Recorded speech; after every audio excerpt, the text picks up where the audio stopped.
Bismillahirrahmanirrahim. Assalamualaikum warahmatullahi wabarakatuh.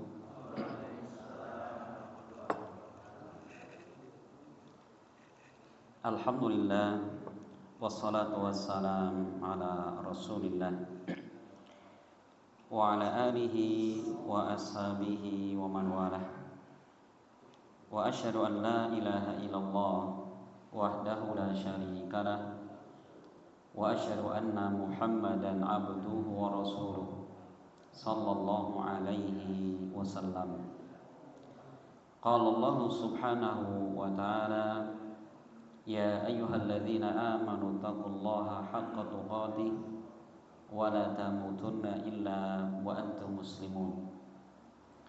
Ya ayyuhan nasu taqu rabbakumul ladzi khalaqakum min nafsin wahidah wa khalaqa minha zawjaha wa batha minhuma rijalan katsiran wa nisaa'a wattaqullaha alladzi tasaaluna bihi wal arham innallaha kana 'alaikum raqiba.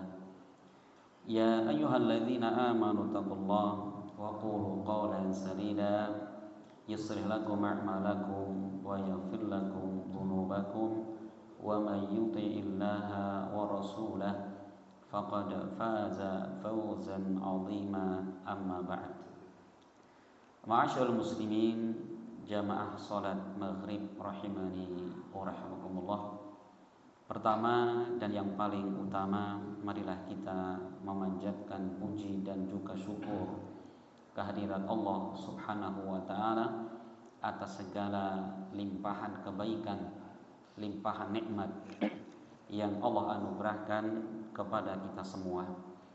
Karena memuji Allah subhanahu wa ta'ala dan mensucikannya dengan kita mengucapkan subhanallah walhamdulillah, ini merupakan zikir yang paling utama. Sampai Nabi SAW pernah menyebutkan dalam sebuah hadis yang diriwayatkan Imam Muslim. Beliau mengatakan subhanallahi, atau dalam hadis beliau mengatakan kalimatani khafifatani 'alal lisan thaqilatani fil mizan habibatani ila rahman.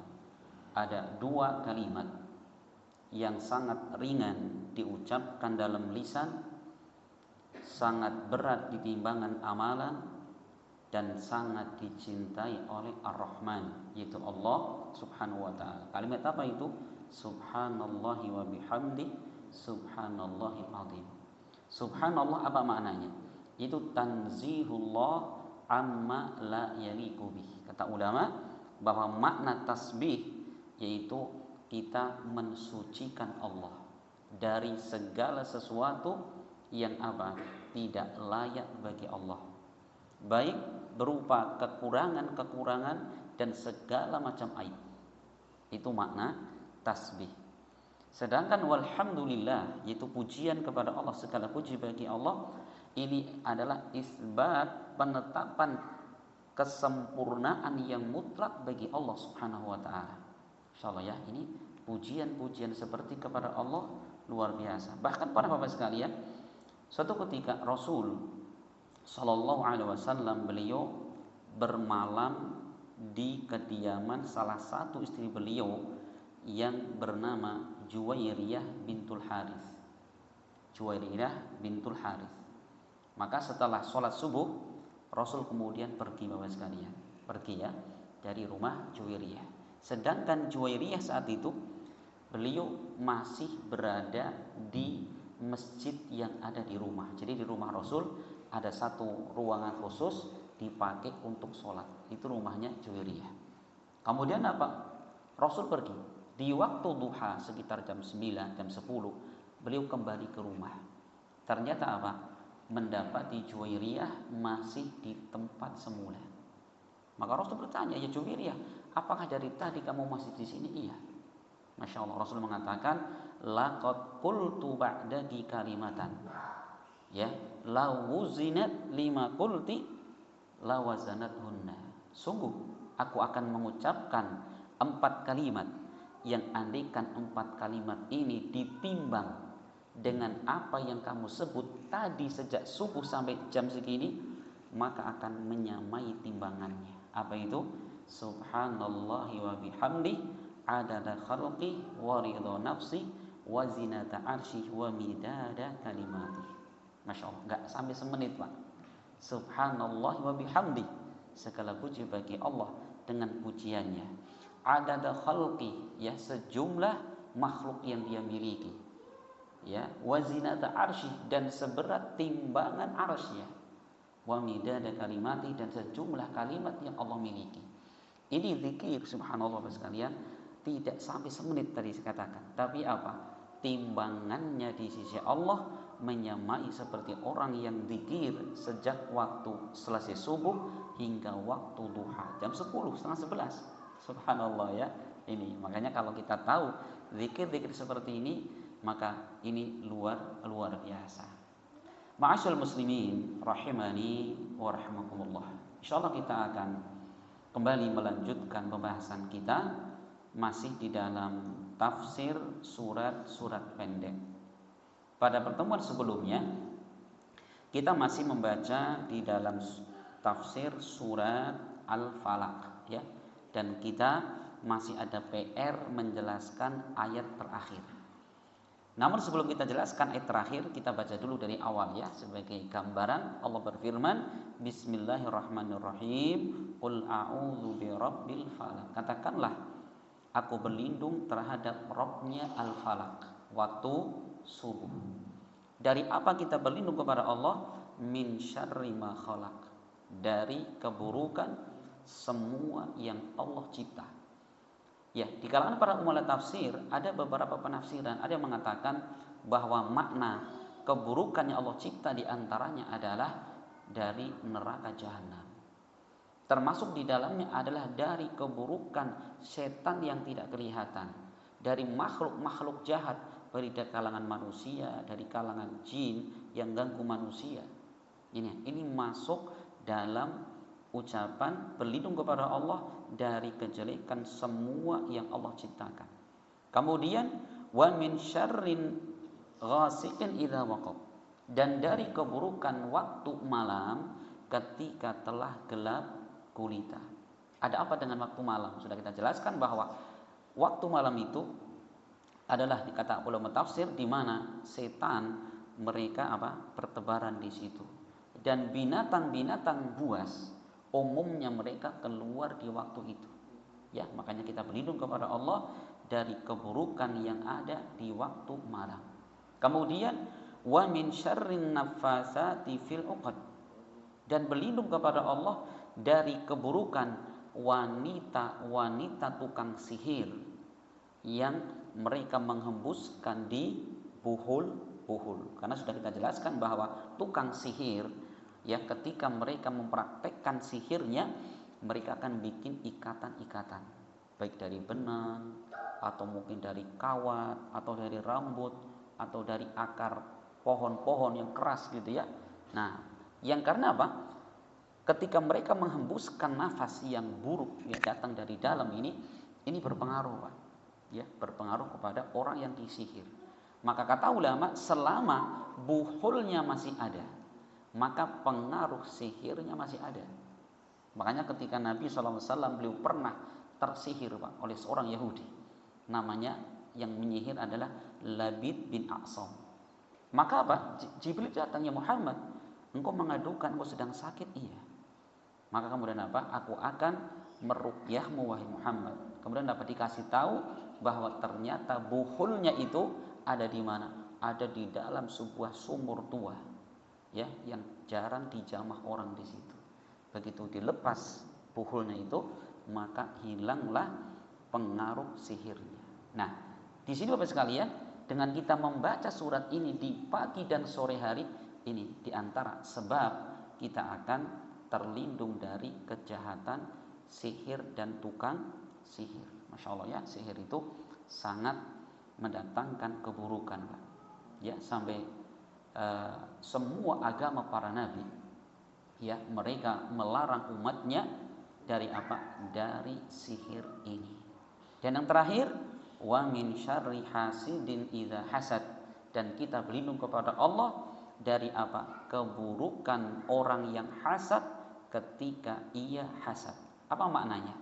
Apa itu hasad? Ya, hasad kata para ulama maknanya adalah yaitu apa? Tamanni zawala nikmatil mahsud minal hasid. Yaitu seorang menginginkan agar nikmat yang ada pada orang lain hilang darinya. Jadi tidak suka orang lain mendapatkan nikmat. Coba tetangga kita bisa beli sepeda motor, masya Allah demam gitu Pak. Ya demam. Besok bulan depan dengar tetangga bisa beli mobil, masya Allah pingsan Pak. Opnam 10 hari. Ya tetangga bisa beli lapangan golf, mati sekalian kita Pak. Ini karena kita nggak senang ya. Orang masya Allah Pak. Orang kalau punya penyakit hasad subhanallah Pak, tersiksa mereka. Ya, tersiksa. Sebenarnya apa sih yang menyebabkan penyakit hasad? Gini Bapak sekalian, hasad itu sebenarnya adalah efek dari rusaknya akidah, rusaknya iman. Kenapa? Orang yang baik imannya dia tahu bahwa semua nikmat yang ada pada manusia yang membagi adalah Allah Subhanahu wa taala.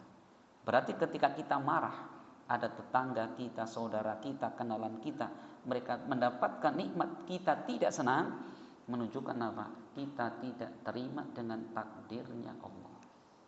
Ya, kita tidak yakin. Kita menolak terhadap ketetapan Allah gitu, Pak. Maka yang rusak adalah apa? Yang rusak adalah iman kita.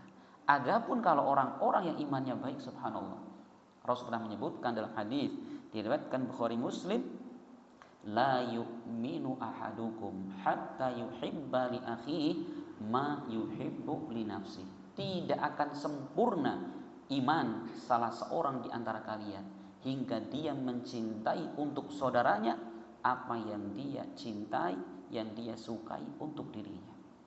Gitu Pak. Dia mencintai untuk saudaranya segala yang dia sukai untuk dirinya. Itulah ciri orang yang sempurna imannya. Maka Masya Allah sekalian, orang kalau iman kita baik, tetangga kita dapat nikmat, kita ikut bersyukur, alhamdulillah. Walaupun apa, kita bukan sekedar kamuflase di depan orang, waduh Pak selamat di belakang, awas ya, awas. Enggak. Orang beriman itu bahkan apa?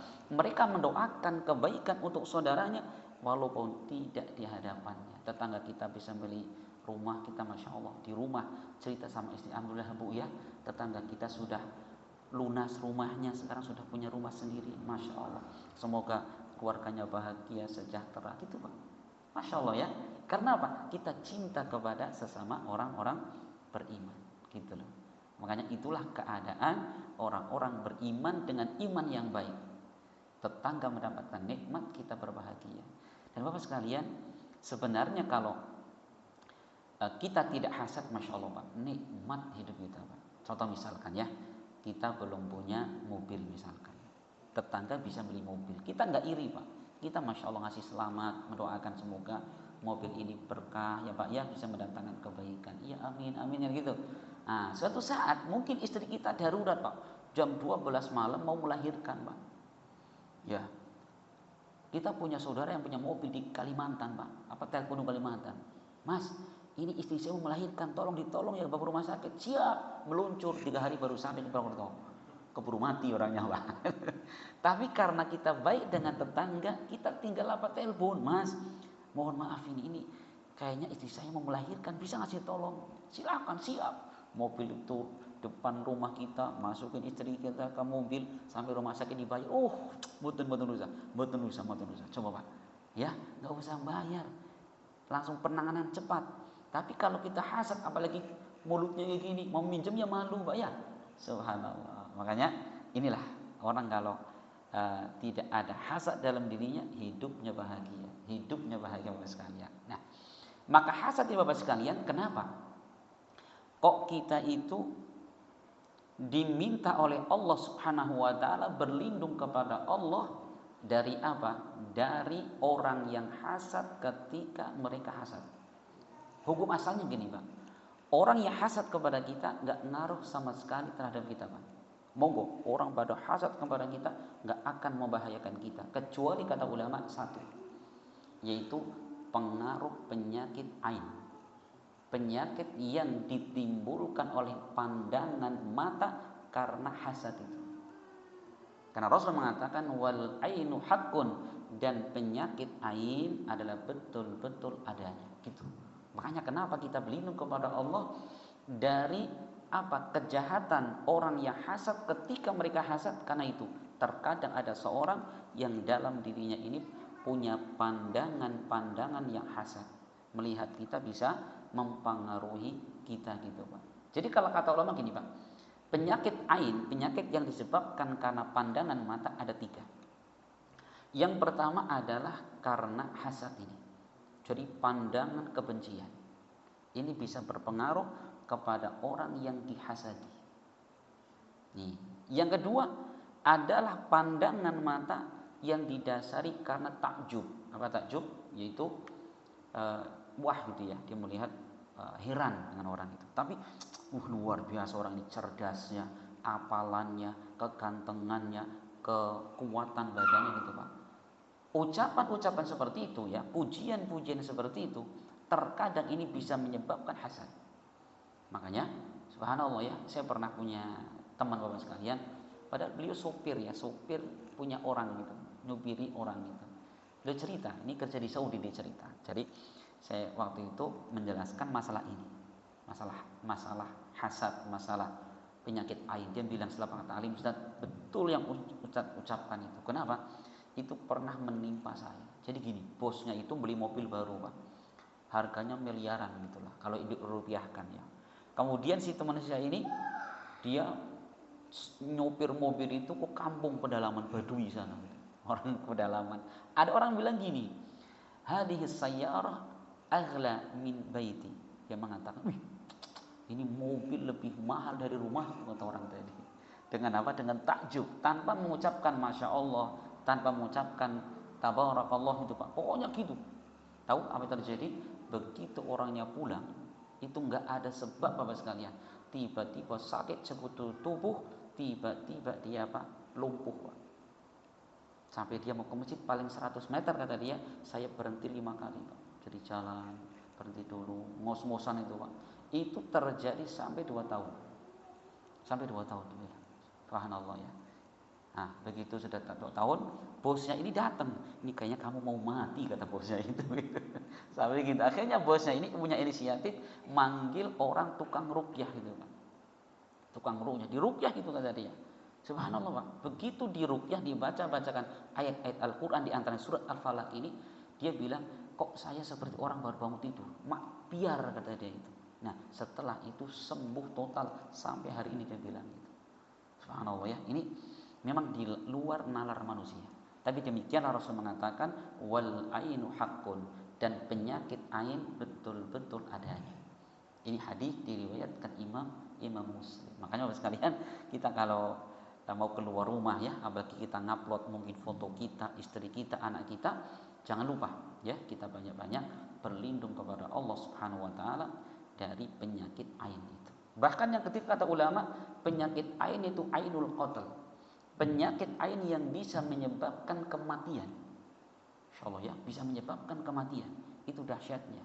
Maka kenapa di sini Allah menyebutkan agar kita berlindung kepada Allah dari apa? Kejelekan orang-orang yang hasad ketika mereka hasad. Ya, jadi subhanallah. Terus gimana Ustaz kalau orang misalkan sudah terkena hasad gitu ya. Dan itu kita kalau di dunia non medis sering dapat itu.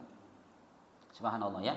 Kita pernah ada jamaah pengajian curhat sama saya, Ustaz, istri saya itu aneh sekali hidupnya gitu Pak.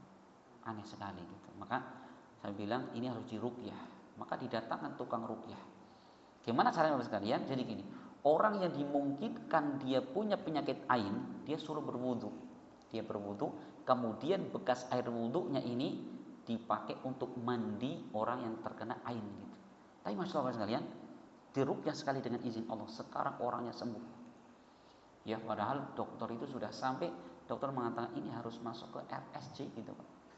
Itu ya. Jadi dia ada masalah tertentu ya. Subhanallah, itu di luar nalar. Tapi Demikianlah ya, bahwa ketika syariat menyampaikan seperti itu karena memang ada hakikatnya. Ya, kita diperintahkan Allah untuk berlindung dari apa? Kejahatan orang-orang yang hasad ketika mereka hasad. Ini Bapak sekalian. Jadi hasad ini Masya Allah Pak, ini termasuk dosa besar. Ini penyakit hati dan dosa besar. Siapa yang pertama kali melakukan dosa hasad? Yang pertama kali adalah iblis, Pak. Ya, yang pertama kali melakukan adalah iblis. Ketika apa? Allah berkata kepada iblis, wa idh qulna lil malaikati isjudu li adama fasajadu illa iblis. Ingatlah kata Allah, ketika kami berkata kepada para malaikat, sujudlah kalian untuk menghormati Adam alaihissalam. Fasajadu, semua malaikat sujud kecuali kecuali iblis. Aba wastakbara, ya, enggan dan menyombongkan diri. Dalam ayat yang lain, apa yang menyebabkan iblis enggan untuk sujud kepada Adam? Ya Allah, bagaimana aku sujud kepada Adam yang engkau ciptakan hanya dari tanah, sedangkan engkau ciptakan aku dari api. Nah, ini hasad itu Pak. Iri, kenapa kok yang disuruh sujud kepada Adam bukan kepada iblis? Gitu. Ini yang pertama kali. Nah, gitu ya.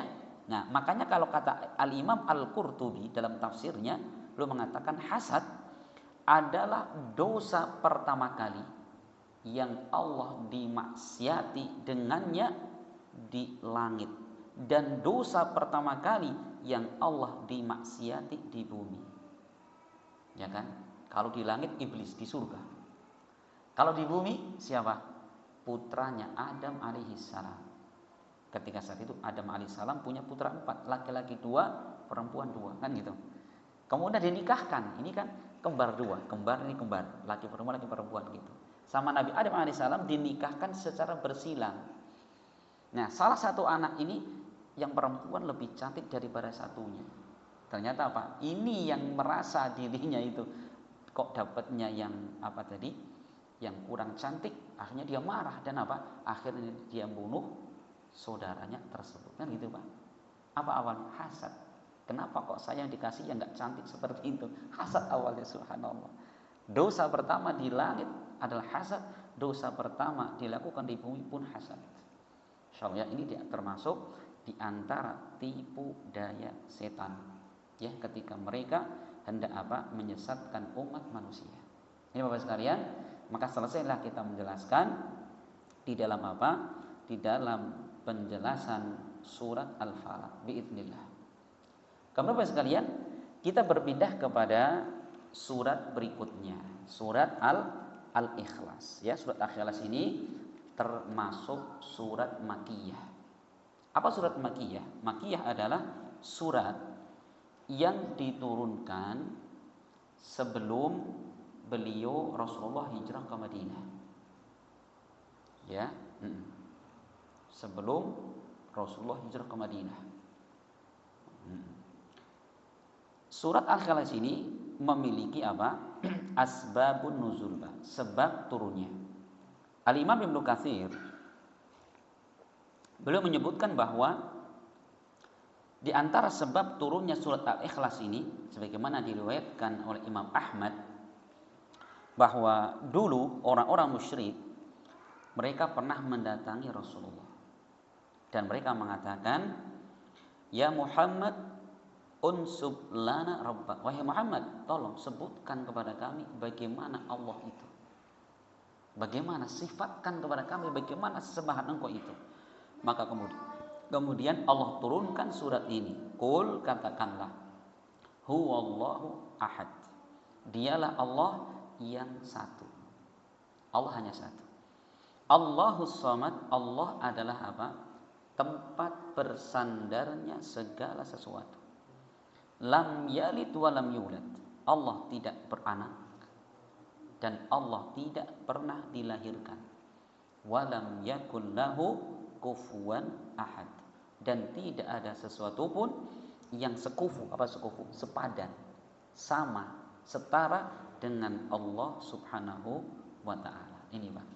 Jadi ini sebab turunnya ayat ini, ya, sebab turunnya ayat ini itu tadi berkaitan dengan datangnya orang-orang musyrikin kepada Rasulullah. Dalam riwayat yang lain, ya, Ibnu Katsir beliau meriwayatkan bahwa dulu orang-orang Yahudi mereka dengan bangganya mengatakan, nahnu na'budu Uzair ibn Allah. Kami menyembah Uzair putranya Allah.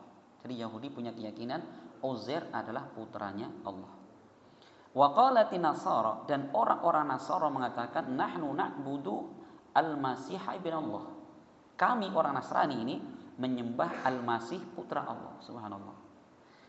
Wa qalatil Majus, dan orang-orang Majusi mengatakan nahnu na'budu Syamsa wal Qamar. Kami menyembah matahari dan bulan. Wa qalatil musyrikun, dan orang-orang musyrik mengatakan nahnu na'budul awsan. Kami menyembah patung-patung berhala-berhala ini. Kemudian apa? Allah turunkan ayat ini kepada Rasulullah. Katakanlah Allah dialah yang maha satu. Masya Allah Pak. Ini perhatikan ya. Subhanallah. Ini bagaimana asbabun nuzul, sebab turunnya surat ini. Kemudian Bapak sekalian, bahwa apa keutamaan surat ini? Surat Al-Ikhlas ini. Di dalam sebuah hadis yang diriwayatkan Imam Bukhari dari sahabat yang mulia Amrah binti Abdurrahman, bahwa suatu ketika Nabi SAW beliau mengutus pasukan perang, ya, mengutus seorang menjadi pasukan perang. Dia pimpinannya gitu ya. Kemudian apa? Ketika dia sedang sholat maghrib isya gitu, orang ini dia selalu apa? Membaca Al-Fatihah, kemudian suratan. Setelah membaca suratan, kemudian apa? Dia selalu membaca surat Qul huwallahu ahad. Ya, kan gitu. Kemudian apa? Kemudian maka dilaporin Rasul, orang ini kalau habis sholat itu selalu setelah membaca suratan baca Al-Ikhlas terus. Maka coba ditanya, apa sebabnya dia itu membaca surat itu? Maka orang tadi mengatakan, ya Rasul, karena aku sangat cinta dengan surat ini. Maka Rasul mengatakan, hubbuka iyyaha adkhalaka al-jannah. Kecintaanmu terhadap surat Al-Ikhlas ini akan menyebabkan engkau masuk ke dalam surga. Masya Allah ini ya. Jadi kecintaan engkau terhadap surat ini akan menyebabkanmu masuk ke dalam surga. Ini keutamaan yang pertama Pak. Subhanallah. Cinta kepada surat ini menyebabkan surga tempatnya. Kemudian Bapak sekalian, keutamaan yang kedua. Surat Al-Ikhlas ini apa? Ini menyamai daripada sepertiga Al-Quran. Ini kalau kita yang lagi sibuk Pak ya, tapi pingin setiap hari khatam Pak, mungkin enggak Pak? Khataman setiap hari, Masya Allah ya. Ramadan saja sebulan cuma sekali. Ini setiap hari kita pingin khataman Pak, mungkin enggak Pak? Gitu. Berat kan gitu. Makanya apa? Pernah suatu ketika ya ada sahabat Nabi, ini diriwayatkan Imam Bukhari, dari Abu Sa'id Al-Khudri. Jadi beliau pernah mendengar ada seorang dia membaca surat Al-Ikhlas dan terus menerus dia mengulang-ulang. Ya, diulang terus. Allah sampai selesai Pak. Diulang-ulang terus. Maka akhirnya apa? Begitu masuk di pagi hari, Abu Sa'id lapor kepada Nabi, ya Rasul, orang ini kok seperti ini? Ya, baca Al-Ikhlas ulang-ulang terus. Apa kata Nabi? Walladzi nafsi biyadihi innaha la ta'dilu thulutsal Qur'an. Demi Allah yang jiwaku ada pada tangannya, sesungguhnya surat Al-Ikhlas ini la ta'dilu, menyamai sepertiga dari Al-Qur'an. Kalau sepertiga berarti berapa juz Pak? 10 juz Pak. Kita membaca kulhu sekali, keutamaan yang menyamai apa tadi? Menyamai 10 juz dari Al-Qur'an. Ustaz, berarti ya kulhu bayi mendina. Ya bukan kayak gitu maksudnya. Ini kadang-kadang Masya Allah ya, kita itu gak tahu utamaannya Pak. Sampai gini Pak, saya pernah punya jamaah pengajian ya. Beliau mu'allaf dulunya Masya Allah. Beliau dengan muslim dulu. kemudian belum masuk Islam Pak. Insya Allah dia itu dulu pernah memurtadkan orang Islam 2 RT Pak. 2 RT dia murtadkan dari Islam Pak. Begitu kemudian kita dialog ya, ngobrol-ngobrol gitu, orang itu masih Islam Pak. Insya Allah sepekan kemudian kita ngisi pengajian, dia datang masuk Islam gitu.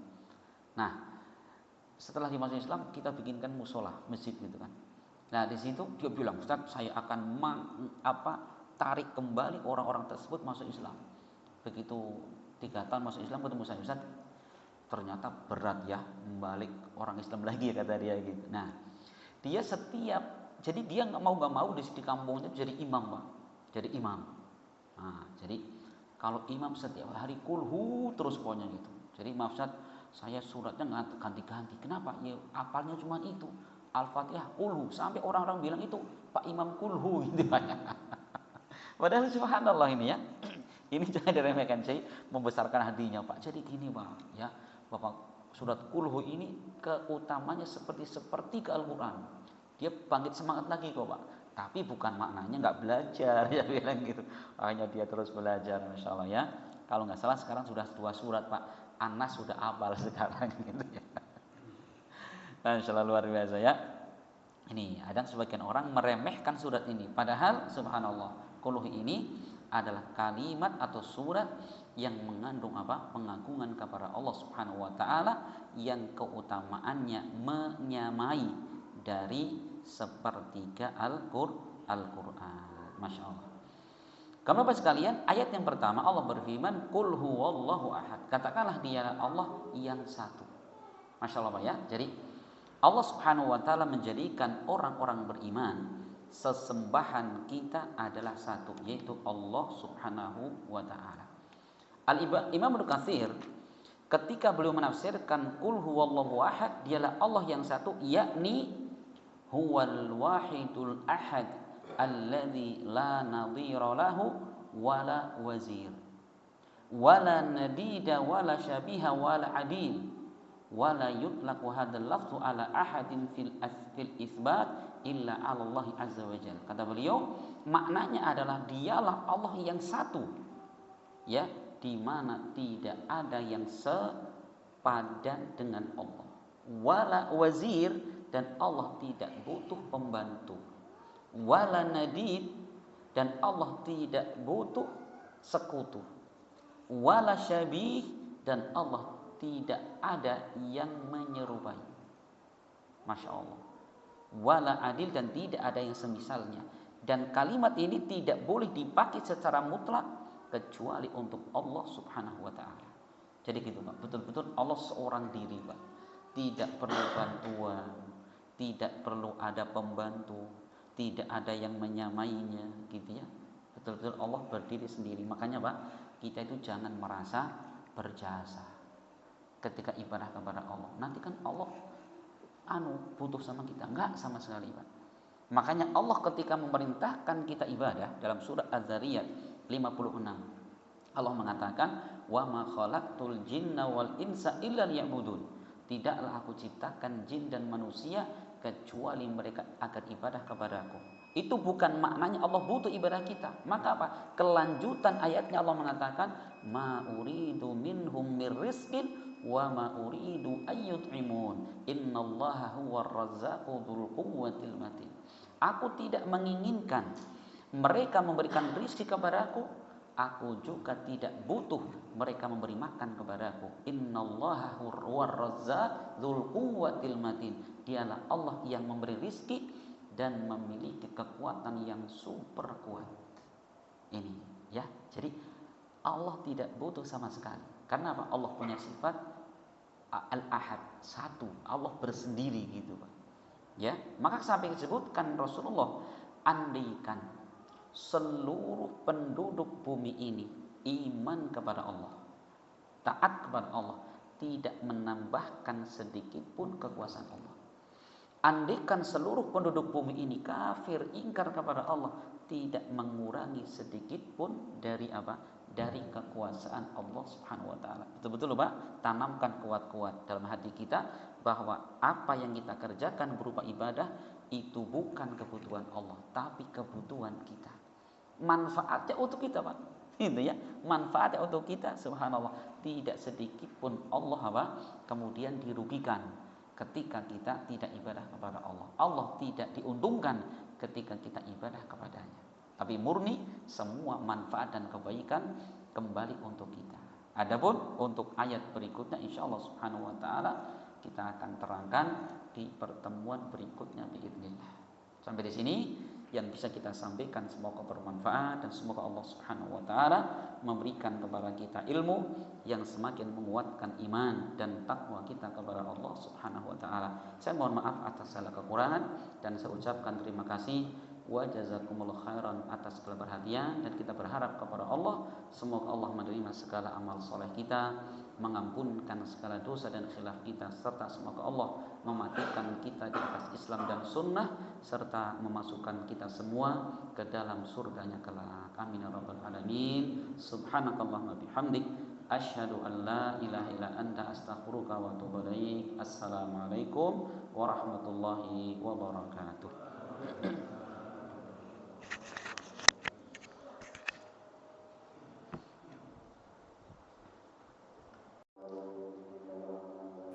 لا إله إلا الله المالك الحق المبين محمد